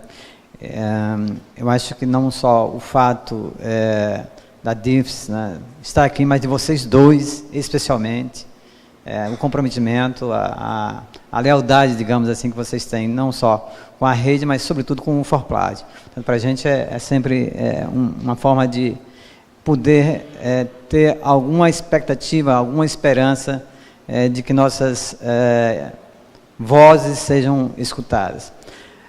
Eu queria ser um pouco direto, Wagner, para uma questão objetiva. O teu cenário, aquelas 3 possibilidades de melhora na receita, recursos vindo de outras fontes, se elas não se confirmarem, eu posso te garantir assim, que o PIB é um indicador realmente de que a gente não vai crescer mais de 0,5%. Se a gente crescer mais 0,5%, é muita coisa, né? A possibilidade de a gente chegar a 1% já está descartada praticamente. Portanto, há um cenário ruim para o segundo semestre, porque ele é resultado do primeiro. A não ser que a gente tivesse um movimento agora de consumo, aumento de consumo, alguma coisa porque investimento não dá para fazer, e aí é um sinal também. Se os recursos do MEC de investimento, eles não são liberados, a gente não tem arrecadação também. Portanto, isso tem um efeito em cascata para todo mundo. Eu queria saber de vocês o seguinte, se há entre vocês, o que está pensando no orçamento, uma previsibilidade em relação à liberação dos limites, uma vez que, para algumas universidades, agosto, setembro, a gente teria impossibilidade de realizar os empenhos. Como é que a gente sairia dessa situação mais de curtíssimo prazo? Tem outras questões de longo prazo, mas que a gente, nesse momento, gostaria de entender e elogiar vocês, o compromisso já manifesto aqui, de que a Comissão de Modelos, né, e o Forplades serão participantes do processo de construção da PILOA e da matriz Andifes. Obrigado, Rosalvo. A gente fez o primeiro bloco. Mais uma vez agradeço a todos que estão assistindo pela internet. Então, a gente tem um canal onde a gente acompanha, todas as nossas apresentações são gravadas e ficam disponíveis para poderem ser verificadas novamente, né, ou assistidas novamente, e também são transmitidas ao vivo. Passo a palavra para Tomás primeiro. Bom, primeiramente agradecer a todas as questões, né, intervenções. Eu acho que é um processo que é construído conjuntamente e as inquietações e as demandas, elas são naturais, né? Eu vou começar, você, Denise, porque eu já deixei aqui posicionado um slide, né? Você mesmo colocou que tem uma dificuldade em relação à questão da apresentação em slides, né? E que por isso, e eu acho que corretamente, solicita, né, o projeto, né, em documento. Isso está sendo construído, né? Se você perceber lá no slide, nós trouxemos aqui uma proposta de projeto, não é o projeto. Daí, se fosse o projeto, nós traríamos ele, talvez, né, com documento. É uma proposta, ele está sendo construído. Nós estamos chamando o Forplad para contribuir. Eu entendi a sua colocação no sentido de eu posso contribuir se eu entender o contexto dele todo. O contexto dele todo ainda não existe formalmente porque ele está sendo construído, né? Existe o ideal, existe o que a gente busca, né? E aqui nós trouxemos as linhas principais. Preciso destacar com aquele slide que deu problema, né, e reforçando ele, Denise, que o orçamento de hoje, que aquela parcela ali, não será alterado, continua da forma como que é previsto, né, e nós estamos tentando construir um plus a mais, né, lá o Bom Mineiro, né, nós estamos tentando construir um plus. Você fala assim, mas esse plus deveria vir, né, também da mesma forma pelo orçamento do governo. Aí nós temos todo o problema que o Rosalvo acabou de dizer, que há uma perspectiva de crescimento mínimo do PIB, isso influi na questão de arrecadação, enfim, tem as travas da emenda constitucional, né, que não é o caso.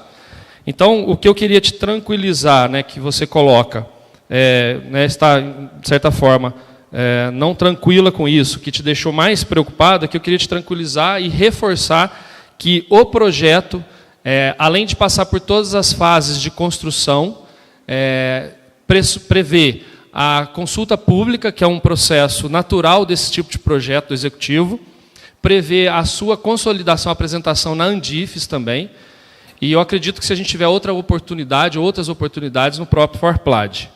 É óbvio que às vezes não dá em termos de time, né? Acho que o próximo Forplad é agosto, mas seguramente na Andifes sim. O que eu queria te tranquilizar nesse sentido é reforçando que a adesão ao projeto será opcional. Então, a universidade irá dizer se quer ou não aderir ao projeto. Tá certo? Então, isso é importante nesse sentido de tranquilizar. Bom, então, acho que eu resgatei a questão aqui do projeto em construção, né, dos seus próximos passos, e o compromisso, Denise, assim que a gente tiver formalmente os documentos, né, Wagner, que a gente possa encaminhar isso ao fórum, né, para que vocês possam visualizá-lo. Normalmente, quando ele vai para a consulta pública, é o momento que ele está, né, mais consolidado. Então, nesse momento, eu acho que a gente tem um documento, né, formal. Voltando, então, para as outras questões, você quer complementar aqui? Vamos mudar para outra pessoa. Vamos mudar. Não. Denise, eu entendo que, mesmo que nós já tivéssemos o projeto escrito, ele assim, o momento e o tempo não era esse. Até porque o tempo que a gente tem no fórum para falar não é o tempo suficiente para se debater um projeto e para se apresentar um projeto. Então, a forma didática que se usa, sim, é uma apresentação. A ideia aqui era sinalizar para vocês, né, o que a DIF está pensando, né, qual é a nossa proposta, qual vai ser nossa linha de atuação. Né? Esse é o que eu entendo, o objetivo da fala da DIF no fórum, como sempre foi. E aí, lógico, sim, algo disso para que a universidade possa participar tem que ser formalizado, tem que ir por escrito, como você bem colocou, e você está coberta de razão. Com relação à questão de fonte próprias, Denise, eu estava presente na reunião que você colocou para o ministro a situação daqueles, salvo engano, 70 milhões da UNB de fonte própria, que foi utilizado para pagar pessoal, se não me engano, até inativo. Né? Outra, no total das IFES, foi quase 400 milhões, se não me engano, 370 milhões, né? Foi em outra gestão, em outro governo, em outros técnicos. Eu posso lhe garantir que da atual equipe, né, da DIFES e da CESU, não há nada que coadune com isso, nesse momento, né, e pelo que eu conversei com o Arnaldo, o que se pretende é flexibilizar, é criar mecanismos de diversificação de fonte de receita. Em momento algum, em nenhuma discussão que eu participei com o secretário ou no MEC, se falou em retirar recurso do tesouro das universidades. Em momento algum de reuniões que eu tenha participado, se falou em deixar a universidade ser uma universidade pública, uma autarquia. O que a gente tem que verificar é o atual modelo de autarquia, o atual modelo legal, que não favorece que as universidades possam cumprir de uma forma mais efetiva e com uma maior qualidade o seu papel. Então, até porque esse projeto depende de uma análise de todo o arcabouço legal para que a gente possa compreender o que precisa ser ajustado, flexibilizado para que você possa trabalhar. Então, a receita própria é algo que desde o início, lá, quando eu entrei na SPO, antes de 2010, nós já tínhamos esse problema, as universidades já questionavam, a gente sempre teve esse embate com o Ministério da Economia e sempre perdemos. Vocês sabem disso. Só que agora nós temos que fazer o quê? Qual é a nossa estratégia? É mostrar um projeto robusto, com a participação de vocês, com o envolvimento de vocês, para convencer os diversos atores, né? Então, eu posso antecipar, sim, o ministro ainda não conhece a fundo o projeto.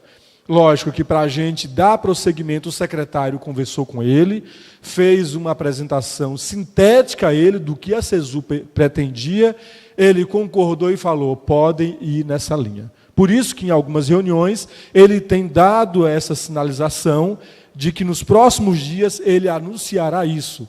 Porque a gente não pode simplesmente gastar toda uma energia em um projeto que depois as autoridades vão dizer, não, eu não concordo com isso.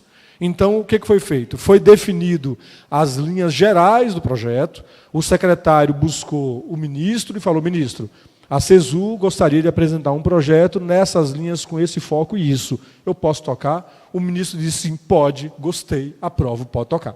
Aí a gente volta e agora sim, nós vamos desempenhar todo o empenho para isso. E é tanto que ele apoiou que ele disse, ok, nas reuniões que ele tem ido, na que você participou, ele mencionou e aí você começou agora a ver a fala dele, alguma coisa assim. Mas ainda não está totalmente desenhado. Nós agora estamos entrando na fase de análise jurídica do arcabouço legal para ver como viabilizar. E aí sim, estamos conversando com outros atores, né? É preciso envolver a própria Presidência da República, é preciso envolver a Casa Civil, é preciso envolver o Ministério da Economia, é preciso envolver outros atores, quem sabe, BNDES, como a questão do painel fotovoltaico, é preciso envolver as OS, sim, porque a Embrapi já tem um caso de sucesso. Então, nós estamos agora buscando todos os atores que poderão colaborar com esse projeto. Então, nós estamos nessa fase, Denise, de conversar com os atores, de começar a falar para as pessoas, e o Forplad é um ator que precisa vir para esse projeto. Tá bom? Então, eu sei que todos nós ficamos apreensivos com o desconhecido, mas se fará conhecido, não será nada colocado de goela abaixo. Eu tenho certeza, e você já me conhece e conhece o Tomás, nós não iríamos trabalhar em algo que, ao final, você tenha uma surpresa negativa com o projeto. Não gosto de surpresas, eu acho que nós temos que trabalhar às claras e de construção coletiva, porque duas cabeças pensam melhor que uma, e nós não estamos lá achando que somos donos da verdade. Então, eu te tranquilizaria com isso aí, e aí eu acho que a gente, com relação à questão da receita própria, é algo, sim, precisa se discutir, precisa se analisar, ver como é que pode ver essa questão do passado. Como eu falei, a gente veio aqui mostrar qual é a sinalização para o futuro, sem esquecer o passado. O passado a gente vai resolvendo o dia a dia na medida que a gente pode, sem esquecer. A gente não pretende aqui passar uma borracha no passado, porque nós vamos tratar isso de forma institucional e não pessoal. Vamos passar para o próximo. Vou fazer um gancho, Denise, que você colocou uma dúvida em relação àquele item da OS, né?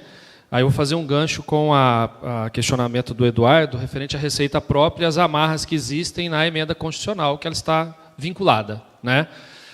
A análise que já fizemos, Eduardo, eu posso te adiantar, ela diz que é praticamente inviável a gente tramitar, porque ela requer uma aprovação de mudança da emenda constitucional. E nós entendemos que esse momento nós não vamos conseguir isso, porque qualquer coisa que for colocada nessa linha, ela vai receber N outras e tende a demorar. Então, nós entendemos que o momento é difícil disso acontecer, por isso nós estamos buscando outros caminhos, e eu estou ligando as duas coisas, e um dos caminhos que a gente está trabalhando, como o Wagner falou, está sendo trabalhado o arcabouço aí, jurídico, por meio das OS, né, que nós pudéssemos fazer essa captação, como é o exemplo aqui da Embrapi, por meio das OS, que não tem a vinculação com a emenda constitucional. Tá? Então, isso está sendo construído. Eduardo, tem um outro ponto que nós analisamos, não é a emenda 95 não é o teto do gasto que está criando essa situação do contingenciamento hoje. Nós temos esse problema hoje por conta da meta de superávit, que pode ser revista e que entendemos que deve ser revista. Tá? O secretário da Educação Superior defende isso e já tem colocado subsídio para o nosso ministro para que se defenda a revisão da meta fiscal. Então, hoje, o nosso gargalo hoje, o nosso principal problema com relação a contingenciamentos, por exemplo, não se deve ao teto do gasto, se deve à meta, e que entendemos que ela tem que ser revista para que ela possa viabilizar a liberação do contingenciamento, já respondendo à pergunta do Rosalvo. Né? A receita não subiu, não colocou. O que é que você tem que ver? Temos que rever a meta. Tá? Então, Rosalvo, isso te responde com relação a isso. Tá? Então, esse é o ponto. Vamos trabalhar com o recurso que está vindo, vamos trabalhar com expectativa de arrecadação, mas o momento, o que resolveria o nosso problema pontual e presente não é mexer na Constituição e rever o teto do gasto, mas sim, Rosalvo, a meta fiscal. Tá? E isso é factível, e isso depende de diálogo com o Ministério da Economia, e o nosso secretário entende que para a gente resolver isso, ele tem trabalhado nisso, na revisão da meta, no momento. Tá bom? E aí eu não estou dando aqui minha posição com relação a teto do gasto, porque esse não é o fórum e também não é o meu papel dizer qual é a minha posição. Mas com relação à meta, esse seria, Rosalvo, o plano B, uma saída para a gente conseguir esse descontingenciamento aí.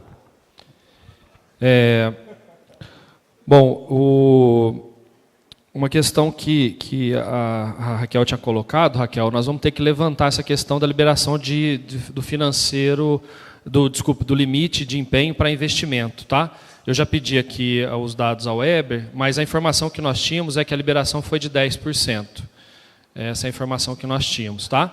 Mas eu vou levantar e, se ainda nessa discussão, eu te repasso. Eu repasso para o pleno. Eu não sei se ele já até respondeu aqui.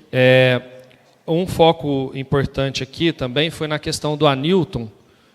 Anilton está lá. Anilton, queria que você concentrasse agora todas as comunicações conosco, principalmente com você, pode ser comigo?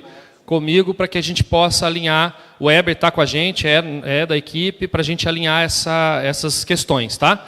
Muito próximo da comissão de modelos. Tudo que você tiver de dúvida, de questões que surgirem, por favor, vamos manter esse contato bem próximo.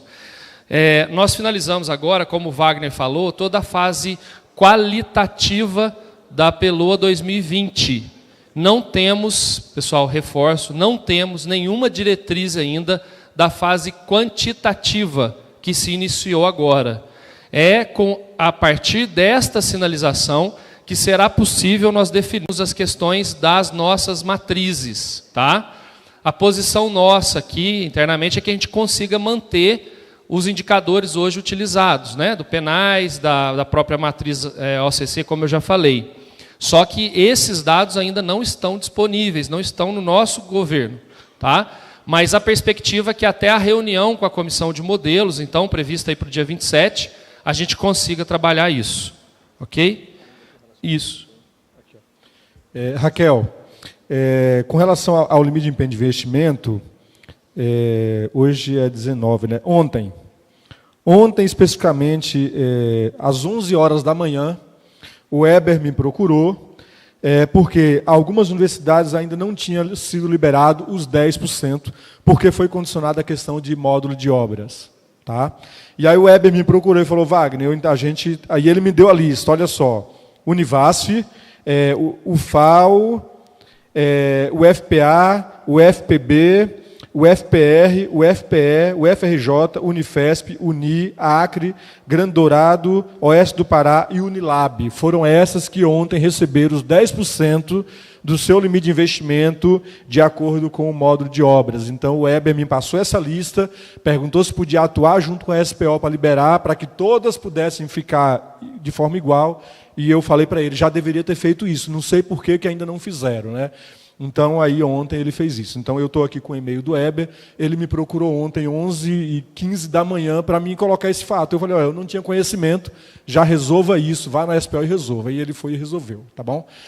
Com relação à questão dos precarizados dos hospitais, já tive uma reunião com o Coronel Viana, vice-presidente da EBSER, com o general lá, o presidente da EBSER, já conversei com o Arnaldo e com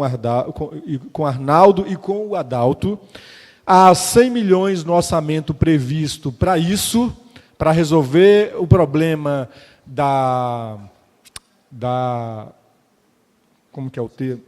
Das rescisões desse pessoal precarizado dos hospitais. Esse recurso já está com o limite de empenho, tá? Só que isso é feito via TED. Precisamos resolver o problema dos TEDs. Urgente, né? Ventilou-se até em liberar isso com o problema, só que aí há o receio do TCU nos questionar por estarmos liberando com as prestações de conta pendentes, tá? Então, por isso que a questão do TED é importante. Tem o orçamento, tem o limite, já tem a decisão política para fazer isso quanto antes, por quê? Vamos priorizar tudo que vai reduzir gastos. E a rescisão desses precarizados é uma redução de gastos, por isso será priorizado. Então, já tem o limite, já tem o orçamento, já tem a ordem e já tem a decisão política. Precisamos agora só viabilizar a questão técnica, que isso passa pela regularização dos TEDs. Tá bom? Eu acho que tem 2 pontos aqui que ainda ficou em aberto. Se a gente esquecer alguma coisa, podem falar. Mas um deles é a questão do recurso de investimento, que o Eduardo colocou, se vai manter, né, esse formato para 2020, né, que parte do recurso ficou retido, vamos dizer assim, na CESU. Olha, como aí reforçando, a gente está iniciando a fase qualitativa. E aí é nesse momento que a gente vai conseguir trabalhar esses elementos. Então, quantitativa, desculpe. Obrigado, Rosalvo. A fase quantitativa. Então, nesse momento, com a disponibilização, de fato, de quais os recursos nós teremos, obviamente o MEC brigando para que isso, né, não tenha redução, né, é o cenário hoje, mas que a gente consiga, então, trabalhar esses elementos e, mais uma vez, junto com a comissão de modelos, lá no dia 27, que a gente já tenha, pelo menos, o desenrolar disso e a comissão possa repassar para vocês. Você falou também da questão da ascensão estudantil, foi o Hamilton, né? Com relação à questão do penais, ascensão estudantil. Eu já ouvi, sim, algumas discussões ou conversas sobre a questão do penais, né? De ser visto, tal qual hoje nós temos... qual é o outro? Não, o Reúne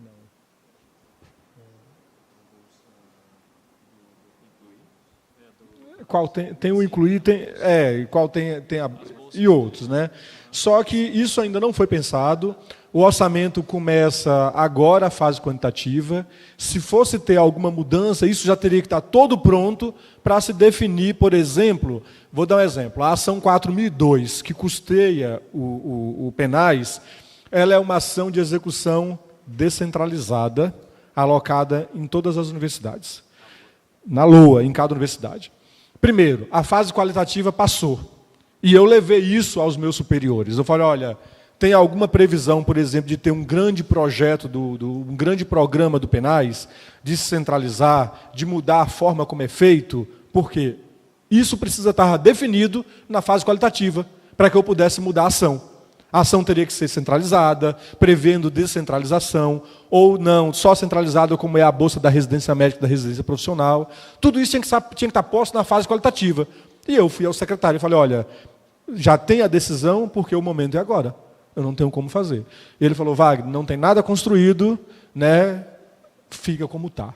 Então, a informação que eu tenho é, se você pegar o cadastro de ação que a SPO mandou para a SOF, a ação 4002 está exatamente como estava antes, alocada somente nas universidades, de forma execução descentralizada, então, portanto, seguirá a questão da matriz do penais, tudo isso, para 2020. Para 2021, é muito longo, temos ainda muito tempo para discutir, inclusive de forma colaborativa. Então, no momento que eu posso falar do que eu sei, do Penais foi isso. Continuará para 2020 da forma como está, até porque a fase qualitativa, se tivesse ter mudança, a decisão teria que ter tomado. Então, isso eu posso te afirmar que foi a discussão que eu tive em relação de Penais e não passou disso. Então, essa questão de indicadores de eficiência e tal, isso sim, precisamos buscar, precisamos entender, precisamos construir. Mas para o orçamento 2020, isso ainda não foi feito. Então, o Penais ele segue, e daqui a pouco a gente já vai entrar na fase quantitativa. Você falou também, foi o que mais aqui? Como está sendo tratados os recursos do Reúne, como eu falei, não tivemos nenhuma reunião, nenhuma discussão ainda sobre isso. A primeira que nós vamos ter vai acontecer agora, no dia 27, com vocês. Tá? Então, não foi feita nenhuma discussão, nenhuma reunião sobre isso. Em princípio, as coisas continuarão como estavam para 2020. Então, a primeira reunião que eu participarei, tratando de orçamento, tratando de recursos de Reúne, tratando de qualquer coisa, vai ser com vocês, com o Weber, com o Tomás, no próximo dia 27. Fora isso, quanto em relação às tentativas de reunião que vocês buscaram, eu procurei o Weber. Do dia 3 de maio, do dia que eu cheguei, não teve nenhuma tentativa comigo. Posso afirmar. Se teve e foi negado, alguém está desautorizado a negar qualquer tentativa de reunião comigo. Minha agenda está aberta, tanto que meu celular foi colocado ali, meu telefone fixo e meu e-mail. E o que eu falei quando eu cheguei lá, foi para a secretária e para toda a equipe, foi: quando um pró-reitor ou um reitor vem a DIFES ou procura a DIFES, ele tem que ser atendido. Porque eu conheço a realidade de alguns que têm que andar 300 quilômetros de carro até chegar no aeroporto para pegar um voo, para chegar em Brasília, para poder ter uma agenda. Então, essa pessoa tem que ter prioridade lá. Eu falei para a minha secretária e para o pessoal lá. Se do dia 3 de maio para cá alguém tentou um contato com a DIFES ou comigo e não obteve, eu gostaria de saber pontualmente quem foi e quando foi, porque quem negou, se é que negou, será advertido, porque não foi a orientação que eu dei. O Weber me disse que o último contato que ele teve para essa agenda foi no dia 1º de abril, dia da mentira, e marcado para 20 e poucos de maio. Né? E aí ele falou, o que ele nos disse, é que em função da mudança, em definição, quem seria e tudo, ele não teria ainda como agendar essa reunião em função de que estava tendo mudança de secretário, ia ter mudança de diretor, e aí, por isso, ele disse que ele não pôde confirmar a reunião. Mas, a partir do dia que eu entrei, todas as agendas que me foram pedidas foram concedidas e serão concedidas sempre que nós formos provocados. Ou comigo, ou com Tomás, ou com Weber, ou com o Webster. Eu não posso falar pela agenda do secretário e do ministro, mas da DIFES eu posso falar. Nem o Weber, nem o Tomás, nem o Webster, nem eu vamos negar nenhuma reunião. Só vamos fazer o ajuste da agenda. Ok? Pessoal, a gente teria um segundo bloco, mas o adiantar da hora não permite, né? A gente vai ter um outro evento aqui no auditório, então a gente vai precisar fazer um intervalozinho rápido de 10 minutos, vai ter uma foto também oficial do evento e a gente volta para os encaminhamentos finais. A gente agradece...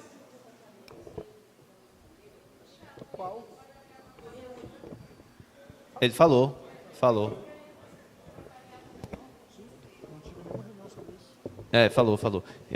Então, a gente agradece a participação do MEC, da CESU aqui no evento, como sempre tem sido importante, e mais ainda a gente agradece a reafirmação da importância desse fórum e da importância das universidades para o desenvolvimento dessa rede, e isso significa desenvolver a sociedade e desenvolver o país. Então, estamos aqui sempre prontos para colaborar com essas iniciativas. Muito obrigado aos participantes.